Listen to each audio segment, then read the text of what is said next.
우리는 살다 보면 오해를 하게 될 때가 있죠. 어느 날 한 사람이 아침 조깅을 하다가 배가 너무 아파서 도저히 못 참겠다. 그래서 다니는 사람도 없길래 잔디 풀숲에 들어가서 볼일을 봤대요. 근데 갑자기 저기 멀리서 아주 큰 리트리버 개가 그 사람을 막 향해 막 달려오는데 그 사람도 너무 놀라서 볼일을 보다가 바지를 올린 거예요. 그러자 개 주인이 뒤에서 헐레벌떡 뛰어와서는 하는 말이 아유 죄송합니다 하더니 비늘을 꺼내서 그 사람 똥을 낼름 집어가더래요. 무슨 말이냐, 자기 개똥인 줄 오해한 거죠. 개가 워낙 크니까. 그래서 제 똥? 그러다가 그냥 엉덩이를 안 닦은 채로 갈 길을 갔다고 해요. 또 얼마 전 한 엄마가 백화점에서 칼을 세트로 사오셨대요. 그래서 기존에 쓰던 칼을 버려야겠다. 딸과 아빠가 함께 칼을 버리려고 엘리베이터를 탔는데 순간 5층에 살던 훈남 오빠가 엘리베이터를 타는데 칼 든 아빠를 보더니 갑자기 딸의 손을 잡고 미친 듯이 뛰기 시작했대요. 그래서 흥분한 아버지가 한 손에는 칼을 들고 쫓아가면서 야 이 새끼야 내 딸 내놔라 너 죽여버린다 그래서 난리가 났었다고. 결국 경찰이 오고 나서야 오해가 풀리고 사건이 마무리가 되었다고 해요. 이렇게 우리는 인생을 살면서 우리 주위에서 오해들을 보게 될 때가 있는데요.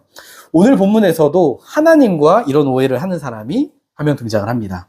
오늘 우리가 읽은 본문은 바로 모세 이야기예요. 우리 성도님들, 모세가 누구일까요? 전 이집트 왕자이자 이스라엘을 애굽의 손에서 구원해낸 위대한 리더죠. 그러면 이 모세가 처음부터 위대한 리더였냐?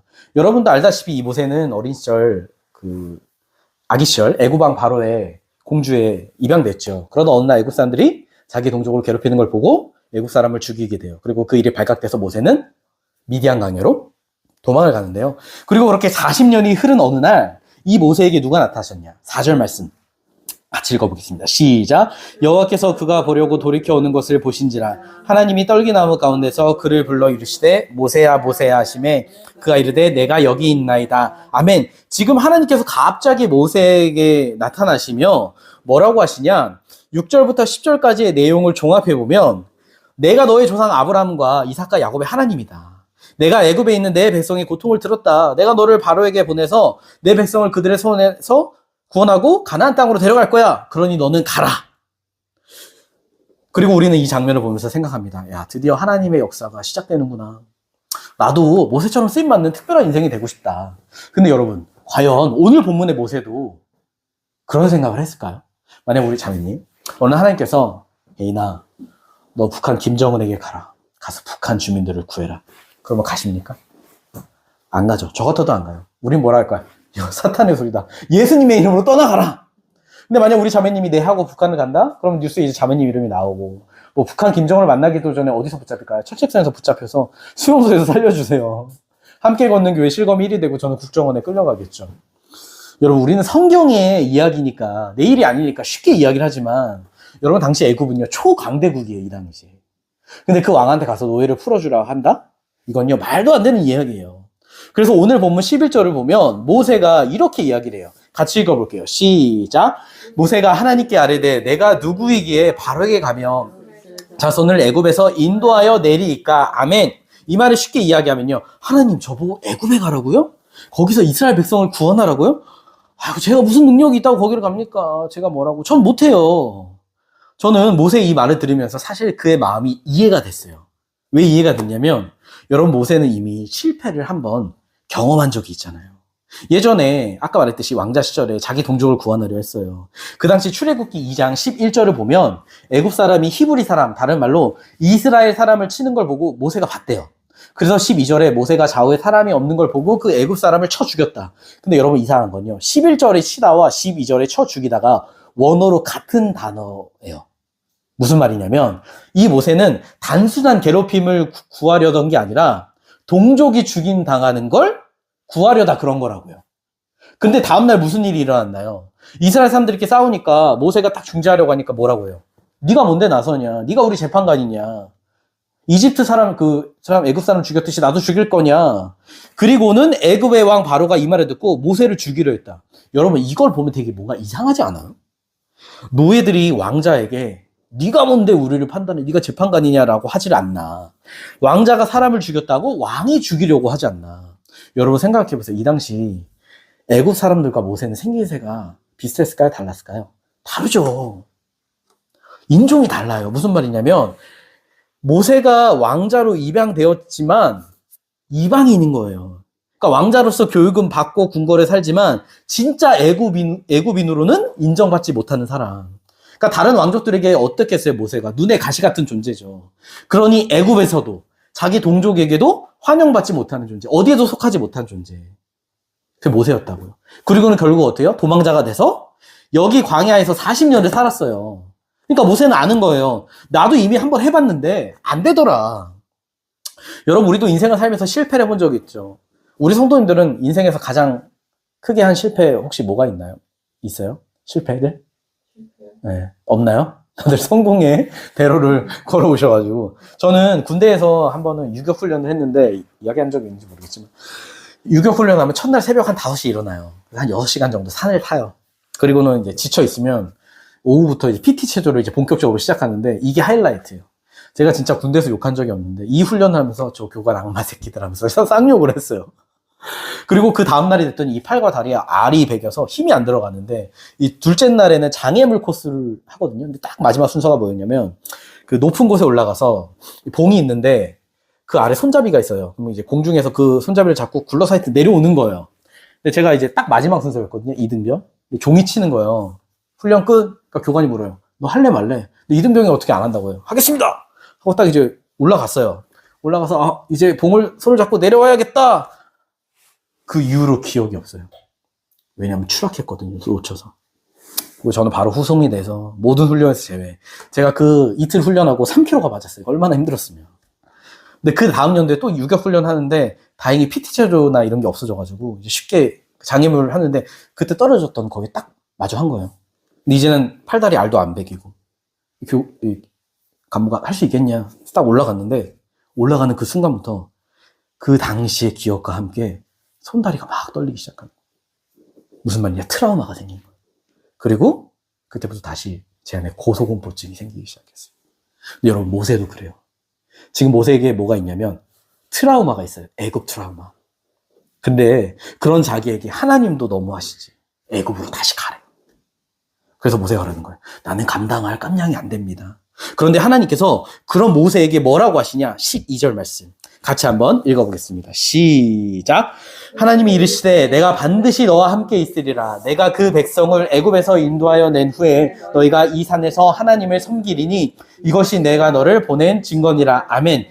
여러분, 참 희한한 게요. 모세가 뭐라고 해요? 저는 그런 거 할 만한 깜냥이 아닙니다 라고 하면 하나님 뭐라고 하셔야 돼요? 아니야, 너는 이러이러한 존재여서 너는 충분히 할 수 있어 라고 하셔야 대화가 이어지는 게 맞는데 하나님 뭐라고 하세요? 이상하게도 내가 반드시 너와 함께 할 거야 라는 말을 하세요. 무슨 말이냐? 모세, 너의 능력이 얼마나 되는지는 중요하지 않아. 중요한 건 내가 너와 함께 한다는 거야. 왜요? 그 백성들을 구원하는 건 모세가 하는 게 아니라 하나님이 하실 거니까. 여러분 혹시 그거 아세요? 성경에서 하나님이 사람과 가장 긴 대화의 논쟁을 한 구절이요. 오늘 본문이래요.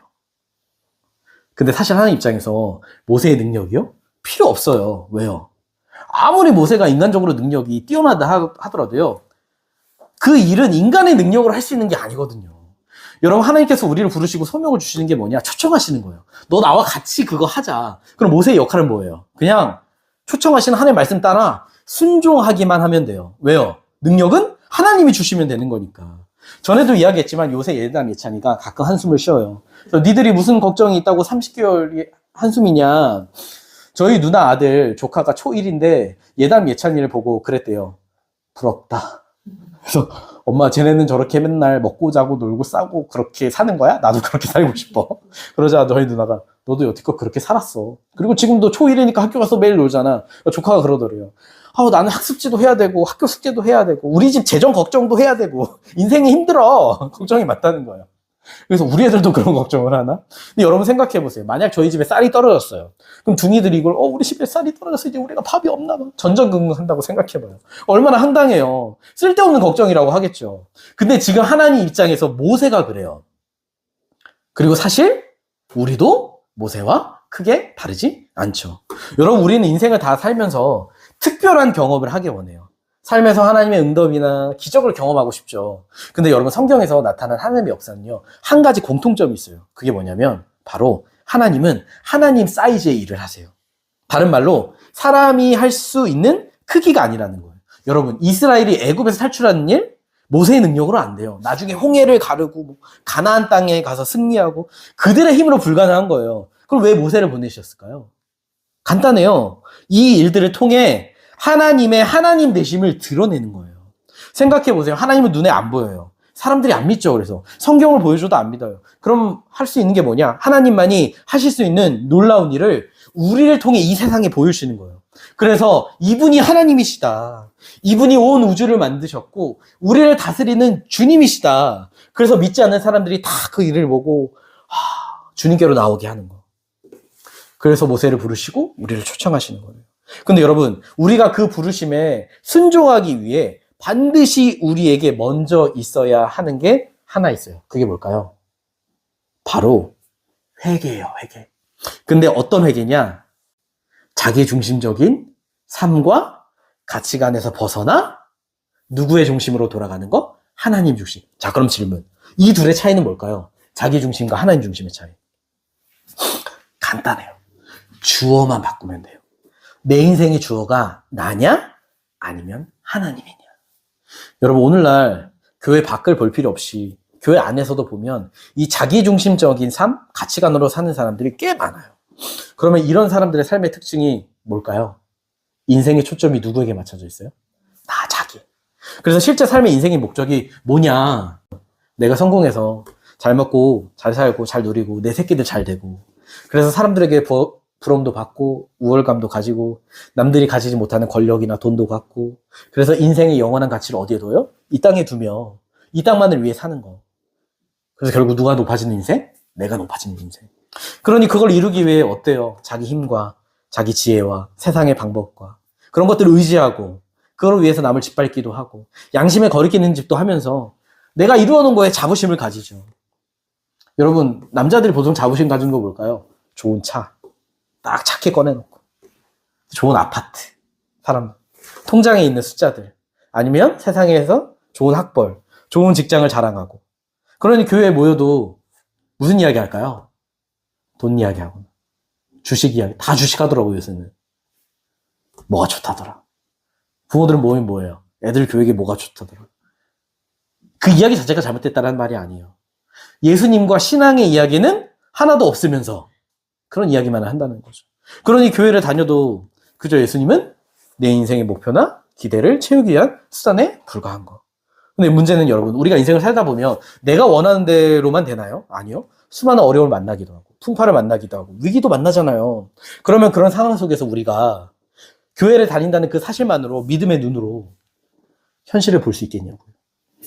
그런데 오늘 본문에 모세도 그건 마찬가지였대요. 우리 13절 말씀 같이 한번 읽어볼게요. 시작. 모세가 하나님께 아뢰되 내가 이스라엘 자손에 가서 이르기를 그 이름이 무엇이랴 하리니 내가 무엇이라고 그들에게 말하니까. 아멘. 지금 하나님께서 모세에게 그러세요. 중요한 건 네가 아니라 나야. 내가 너와 함께 있는 게 중요해. 내가 구원을 이룰 거야. 그러자 모세가 뭐라요? 아니 그러면 이스라엘 백성들이 우리 조상의 하나님 이름을 물으면 뭐라고 해야 하나요? 자 그럼 질문. 모세는 왜 갑자기 이 질문을 했을까요? 여러분 우리 6절을 보면 하나님 맨 처음 모세에게 나타나셔서 뭐라고 하세요? 뭐라고 자기를 소개하세요? 나는 내 조상의 하나님, 아브라함의 하나님, 이삭의 하나님, 야곱의 하나님이다. 이 말씀을 하셨어요. 그래서 모세가 그러는 거예요. 아니 하나님이 우리 조상의 하나님이면 후손인 우리가 왜 노예 생활을 하고 있어요? 하나님이 우리의 하나님이면 왜 제 처지가 이 모양이에요? 아니 구원하실 거면 40년 전에 모세가 머리가 잘 돌아가고 지혜도 있고 말도 하고 그나마 왕자라는 신분이 있을 때 하시는 게 더 가능성이 있지. 아니 그때는 내버려 두시더니 뭐 하시다가 왜 이제서야 그러십니까? 근데 여러분 저는 모세의 말이 이해가 돼요. 제가 이제 어느 나이가 40이 됐는데 제가 20대 때는 그때 뭐 떨어졌다고 했잖아요. 떨어져서 다쳐도 그 당시 20대 때는 금방 몸이 회복이 돼요. 근데 40대가 되니까 아픔이 오래 가요. 그렇게 죄송한데 요새 가끔 저희 애들이 새벽에 깨고 안 자고 막 할 때가 있어요. 그럼 저희 부부도 같이 깨니까 그리고 아침에 일어나면 굉장히 하루 종일 피곤해요. 너무 피곤한지 피곤함을 강조했는데 그런데 애들은요 그렇게 새벽에 깨도 아침부터 막 뛰어놀아요. 제가 그랬어요. 간의 신선도가 다른가 보다. 여러분, 나이를 먹으면요, 이게 어쩔 수 없는 사람의 운명이에요. 근데 지금 모세도 똑같아요. 나이가 80이에요. 근데 여러분, 이 당시에 모세가 뭐를 하고 있었다고 했죠? 맨 1절을 보면 뭐를 하고 있다고 해요? 장인의 양을 치고 있어요. 무슨 말이에요? 자기 양이 없어요. 이 당시 모세가 나이가 아까 말씀 80인데 그러면 자기 양도 있고 삭군시켜서 너 내 양 좀 쳐 돈 줄게 라고 해야 되는데, 자기 양이 없을 뿐더러 장인의 양을 쳐야 하는 신세였다라는 거예요. 다시 말해 광야 기간 40년 동안 뭐 하나도 이룬 게 없는 그런 인생이었다라는 거죠. 그러니 당신이 우리 하나님이면 우리가 왜 이 지경입니까? 이스라엘에게 가서 야, 우리 조상의 하나님이 찾아오셨어. 그러면 그들이 그게 누군데? 아니, 그분이 계시면 왜 우리가 이렇게 고통스럽게 그 가운데 내버려 두시는데? 그러면 그런 하나님이시면 과연 우리를 구원하실 수 있겠냐? 나를 통해 그 일을 하실 수 있겠냐? 이 사막 같은 곳에서 길을 내시고 물을 만드실 수 있겠냐? 그러면 왜 젊었을 때는 실패하게 하셨냐? 지금 하나님의 말씀과 현실의 괴리 속에 하나님을 신뢰하지 못하는 거예요. 여러분, 제가 사역하면서 많은 청소년들도 만나는데 하늘같이 하는 얘기가, 저는 모세처럼 잘하는 것도 없고 공부도 못하고 외모도 별로고 돈도 없고 소망이 없어요. 그래서 이미 자기 인생을 실패했다고. 10대인데 고백하는 애들이 꽤 많아요.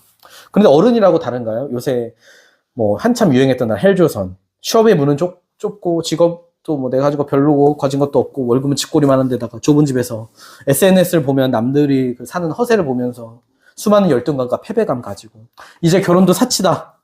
우리 환경에서 어떻게 아이를 낳냐? 낳더라도 한 명만 낳자. 그래서 저희는 그 생각 못하더라고요. 쌍둥이 주신 것 같아요. 근데 여러분, 이게 비단 교회 밖 사람들의 이야기냐? 아니요. 오늘날 교회 안에 사람들 이야기예요. 그럼 여기서 질문. 세상의 사람들은 그렇게 생각할 수 있다고 쳐요. 근데 왜 하나님을 믿는 사람들조차 그런 생각과 말에 붙잡혀 있는 걸까요? 여러분, 우리가 하나님의 중심적인 삶을 사는 데 있어서 가장 큰 장애물이 뭔지 아세요? 내 어려운 환경? 아니요. 내 안에 깊게 뿌리 박힌 이 자기 중심적인 생각, 내 편견, 내 경험. 무슨 말이냐? 오늘날 많은 사람들에게 물어요. 하나님 믿으세요? 하나님 말씀이 진리인 걸 믿으세요? 여러분들 믿으시나요? 다들 믿는다고 해요. 제가 맨날 하면 이렇게 하니까 권사님이 오늘 마음에 안 하시네요. 근데 여러분, 우리가 정말 하나님 믿으면, 그게 진리인 걸 믿으면, 지난번 우리 다윗의 시편 23편 고백처럼 내가 죽음의 골짜기에 있다 할지라도, 수많은 적들과 맹수가 나를 노리는 위기에 있다 할지라도 나의 목자 되신 예수님께서 나를 지키시고 보호하시고 인도하신다. 그분은 나를 위해서 자기의 생명까지 내어주시는 선한 목자다 고백하며 그분의 신실하심을 신뢰하며 말씀에 순종하여 담대히 걸어가야 하잖아요. 근데 그러세요? 여러분은 우리의 목자 되신 예수님께서 오늘도 나를 먹이시고 푸른 초장에 누이시고 쉴만한 물가로 인도하신다는 걸 믿으세요? 하나님 아버지가 오늘도 우리에게 일용할 양식을 주시고 우리를 지키시고. 환경이 어려우면 잘 안 믿죠. 우리를 누이시고 쉴만한 물가로 인도하는 거 솔직히 여러분 돈 아니에요. 청소년들과 젊은 부모들에게는 좋은 학벌이고 청년들에게는 좋은 직장이고 그게 그들의 목자죠. 그러면서 하는 말이 뭐라 하냐? 근데 그건 성경의 말씀이고 현실은 다르지. 그러면 그 사람들이 정말 믿는 건 말씀이에요? 아니면 자기 경험이나 생각이에요? 그러니 오늘날 많은 젊은이들이 교회를 다녀도 말씀을 지으려고 하지만 마음속에 무슨 생각이 있냐? 하나님인들 이런 내 인생에서 뭘 하실 수 있겠냐? 나는 패배감. 그러니 어떤 어려움이 탁 생겨도 믿음의 눈으로 하나님의 관점으로 환경을 보고 하나님의 도우심을 구하는 게 아니라 인간적인 관점으로 어떤 일이 생기면 우선 내 머리 계산으로 하죠. 내 경험으로부터. 그리고 판단해요. 그러다가 그게 다 실패하고 무너지면 어떻게 돼요? 절망의 구멍텅이로 떨어지는 거예요. 최근에 직장이나 뭐 여러 가지 괴롭힘으로 인해 자살하는 사람들이 꽤 많았어요. 뭐 방송사도 있고 배우도 있고 뭐 교사도 있었고 공무원도 있었고 다양해요. 제가 맨 처음 그 뉴스를 접했을 때 저도 당해본 기억이 있으니까 아니 뭐 그런 괴롭힘 때문에 그런 선택을 하냐, 그냥 그걸 그만두던가 아니 병가를 내던가 죽을 용기가 있으면 다른 거 하면 되지 라고 생각을 했어요. 근데 어느 날은 문득 갑자기 그 사람들의 모습이 이렇게 다 보이면서 비춰지는데 무슨 생각이 들었냐면 어쩌면 그 사람들은, 그런 선택을 한 사람들은 정말 열심히 인생을 살던 사람일 수 있겠고, 그래서 그 자리에 가기 위해 자기 인생 전부를 걸고 마치 그 자리가, 그 직업이 자기 자신인 것처럼 헌신하고 자기 인생의 존재의 이유, 의미로 여기던 사람들이 있었겠구나. 그런데 그 인생의 의미와 내가 소중히 여기는 인생의 가치와 수고를 다른 사람들에게 부정당해요. 무시당하고 인간적인 모욕과 짓밟힘을 당하면서 어쩌면 자기의 인생이 무너진 기분이 들었을 수도 있겠구나. 그래서 견디기 어려웠던 건 아닐까? 라는 생각이 들더라고요.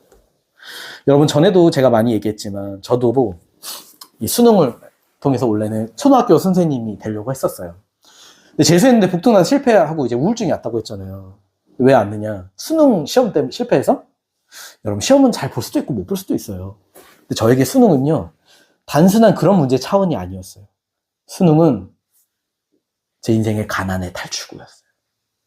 가난이 싫어서 교대 가서 초등학교 선생님 되고 안정적인 삶을 추구하던 내 인생의 계획, 목적, 의미가 다 무너져 버린 거예요.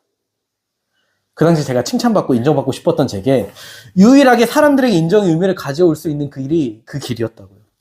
근데 그게 다 무너져 버리니까 조울증도 오고 자살 생각도 했던 거죠.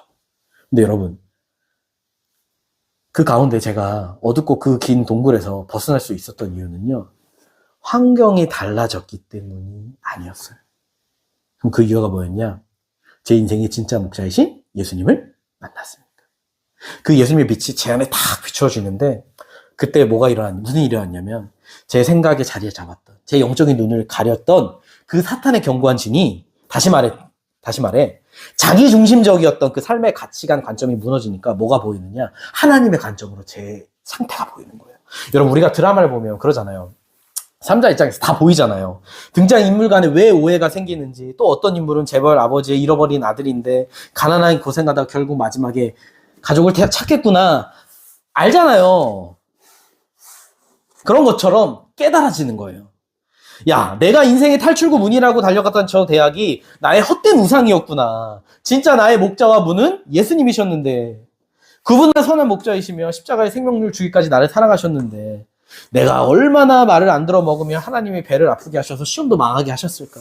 그 복통이 세상의 눈에는 인생의 장애물일지 모르겠지만 나에겐 하나님의 선물이었구나라는 사실, 그게 그때 보이더라니까요. 여러분, 구원받은 자의 신앙의 본질은요, 다른 게 아니에요. 자기를 부인하고 자기 생각을 부인하고 하나님 중심적인 삶으로 돌아가는 게 신앙의 본질이에요. 왜요? 아담이 지은 타락의 본질이 뭐였어요? 하나님 중심적인 삶에서 자기 중심적인 삶으로 변질되는 거였으니까. 사랑하는 성도님들, 여러분은 어떠세요? 여러분은 신앙의 본질 가운데 머물러 계세요? 아니면 타락의 본질 가운데 머물러 계세요? 오늘 본문 7절에 현실과 말씀의 괴리 속에 의심하며 불신하는 모세와 이스라엘에게 7절 말씀 이렇게 얘기합니다. 같이 읽어볼게요. 시작. 여호와께서 이르시되 내가 애굽에 있는 내 백성의 고통을 분명히 보고 그들이 그들의 감독자로 말미암아 부르짖음을 듣고 그 근심을 알고. 아멘. 지금 하나님께서 뭐라고 하시냐면 이스라엘 백성을 뭐라고 하세요? 뭐라고 표현하세요? 내 백성. 여러분, 내 백성이라는 표현이 성경에 여기서 처음 나와요. 그전까지 안 나오다가. 그리고 여기를 보면 뭐라고 하시냐면 내가 분명히 뭐래요? 보고 듣고 알고. 거기다가 이전 장 한번 보시면 2장 24절에서 25절만 보더라도 이렇게 말씀하세요. 하나님께서 그 고통 소리를 듣고 언약을 기억하셨고 돌보셨고 그들을 기억하셨다. 근데 여러분, 여기서 특이한 점이 있어요. 그게 뭐냐면 보통 히브리어는요, 주어가 동일하면 주어를 한 번만 표시해요. 근데 이 본문에서는 매 동사마다 하나님의 주어가 반복돼요. 무슨 말이냐? 자기 백성을 향한 하나님의 그 간절한 지극한 마음을 표현하시는 거예요. 최근에 뉴스를 보니 23개월 아기가 숨진 채로 발견됐어요. 얘가 몸이 안 좋아서 병원도 갔다 오고 약도 먹었는데 이거 재운 거예요. 그리고는 이 부부가 밖에 나가서 PC방을 갔어요. 게임하려고. 그러다가 우연히 다시 그냥 홈캠을 봤는데 애가 안 움직이네? 이상하다. 집에 갔더니 이미 심정지 상태였어요. 야, 부모가 그렇게 가고 싶으면 한 명만 가고 한 명만 남아있었잖아요. 여러분, 사람은요, 부모여도 그런 존재예요. 그럴 수 있어요.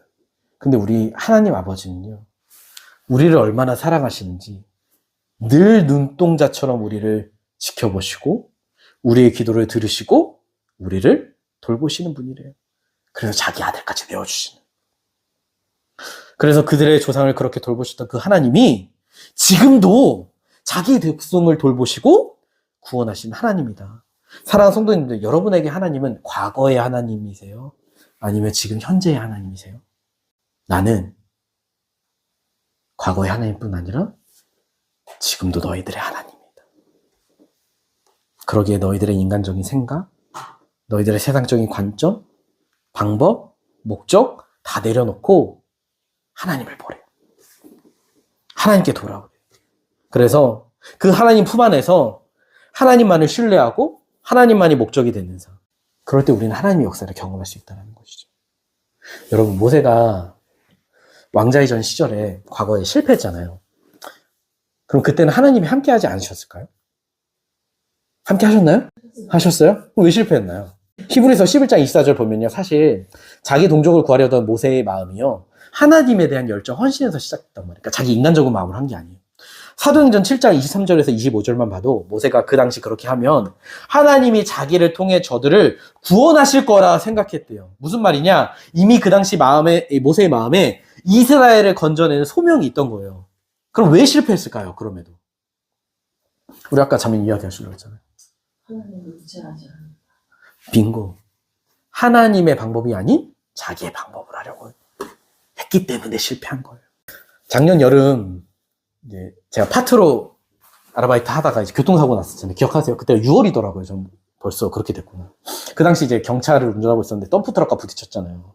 제 잘못은 아니었는데 블랙박스의 그 노후화로 인하여 녹화가 잘 안 돼서 제가 가해자로 몰리는 상황에서 그냥 사고 피해 각자 처리합시다. 끝이 났죠. 그때 마음이 참 억울했어요. 잠도 못 자고. 그 사람은 피해가 별로 없지만 뭐 저는 뭐 차 그잖아요. 뒷부분 찌그러지고 수리비 그때 100만 원 나온다고 소송까지 생각하고서 막 블랙박스 앞에 거 찾는다. 내가 경찰서도 가고. 근데 그때 하나님께서 저희 마음 가운데 그만해라 이서가. 저는 사실 전도 얘기했지만 그 사고가 왜 났는지 알죠. 이미 그 전부터 하나님께서 사인을 주셨으니까. 제가 그래도 우리 집에 뭐 힘은 없지만 가장이니까 그 당시 일을 하면서 또 다른 일을 더 해야겠다라고 막 찾고 있었거든요. 근데 어느 날 주차장에서 주님께서 그런 마음을 주시는 거예요. 유서가 너 목사 아니냐? 너 지금 뭐 하고 있냐? 제가 그랬죠. 아니 하나님, 그러면 하나님의 말씀과 현실에 괴리가 있습니다. 그렇게 하실 거면 복권이라도 당첨시켜 주시다. 아니 그렇게 해주시면서 하셔야죠. 안 해주시면서. 그래서 제 방법과 생각대로 저만의 길을 이렇게 막 찾고 있던 거죠. 그 와중에 사고가 난 거예요. 그래서 생각에 야, 더 일하다가는 다음에는 무슨 일이 또 생길지 모르겠다. 그만두고 살아있음에 감사하자. 그리고 아이들과 목회, 그리고 주님께 집중하자. 근데 그럼에도 억울한 건 억울한 거잖아요. 차 피해가 있으니까. 그래서 고치지 않은 채로 있었는데. 근데 그때 그 사고가 난 이후에 제 마음이 억울해하고 있을 때 하나님께서 그 마음을 저에게 주셨어요. 너가 단 하나도 피해를 받지 않도록 해주겠다. 그리고 지난주에 저희가 이제 아시다시피 그 경차를 팔았죠. 사고 난 차. 그 당시 이제 어플을 통해서 하면 평가사가 와서 사진을 다 찍어요. 하나하나 한 30분 동안 다 적어요. 흠이 뭐가 있는지. 근데 봤는데 하자가 많더라고요. 그 사람이 딱 이제 앱에 그걸 다 적고 사진 찍어서 올리면 그 사려는 사람들이 딱 그걸 보고 경매가를 넣어요. 저는 이제 뭐 사고 부위 말고도 앞에도 한번 구멍 나 있고 옆에도 몰랐는데 찌그러지고 흠집이 많고 뭐 이거 거의 돈 못 받겠다. 근데 어떻게 됐어요? 저희가 예상한 금액보다 100만 원이 더 나온 거예요. 딱 한 사람이 그 금액을 던졌어요. 그래서 그 사람에게 이제 판매를 하면서 그때서야 주님이 저에게 주셨던 그 응답이 다시 생각나더라고요. 정말 하나님께서는 그 사고의 피해가 전혀 없도록 우리에게 하셨구나. 이런 일들을 겪으면서 느낀 한 가지는 야, 우리는 내 인간적인 방법이나 생각이 최선인 것 같아도 그거 내려놓으면 하나님께서 하나님 방법으로 일하시는구나. 물론 여전히 그럼에도 우리 가정이나 여러분의 삶에도 여러 어려움과 고난이 있지만 한 가지 분명한 사실은 뭐냐. 하나님은 여전히 우리를 돌보시고 우리를 푸른 초장과 쉴만한 물가로 인도하시고 원수의 목전에서도 우리를 먹이시고 주의 지팡이와 막대기로 우리를 어떻게 하신다? 지키신다. 여러분, 우리가 어렵고 힘든 순간에 주님께로 돌아가서 그분을 보고, 그분을 알고, 그분 안에 거하고, 그분의 말씀이 우리 안에 다 있잖아요. 그러면 세상에 그 어떤 어려움이 찾아오고, 그 누가 뭐라고 한다라도 우리를 휘두를 수 없어요. 그래서 마치 반석 위에 지은 집처럼 어떤 폭풍과 시험과 핍박이 와도 무너지지 않는 인생. 그 증거가 누구예요? 모세잖아요. 여러분, 오늘 본문의 부르심 앞에 두렵고 머뭇거리던 모세가 하나님을 더 깊게 알고 하나님 중심의 삶을 살면서 하나님을 경험하니까 나중에 어떻게 돼요? 홍해 앞에서 수많은 적들이 쫓아오는 가운데도 너희들은 하나님께서 행하심을 봐라 라고 선포할 수 있는 믿음의 사람이 되는 거잖아요. 이게 반석 위에 지은 집 아닙니까? 저는 사랑하는 함께 걷는 교회 성도님들의 삶 가운데 하나님 중심의 신앙으로 돌아가는 역사가 있기를 소망합니다. 우리가 어떤 상황 가운데 있다 할지라도 여러분, 우리와 함께 하시며 우리를 돌보시는, 그래서 우리를 위해 자기 아들을 죽기까지 내오시는 그 하나님께 돌아가서 그분의 품에 안기며 믿음의 눈으로 주님만을 의지하는 여러분 되시길. 그래서 여러분의 믿음의 순종을 통하여 그 하나님을 날마다 경험하며 그 하나님과 함께 걸어가는 여러분 되시기를 예수님의 이름으로 간절히 축복합니다.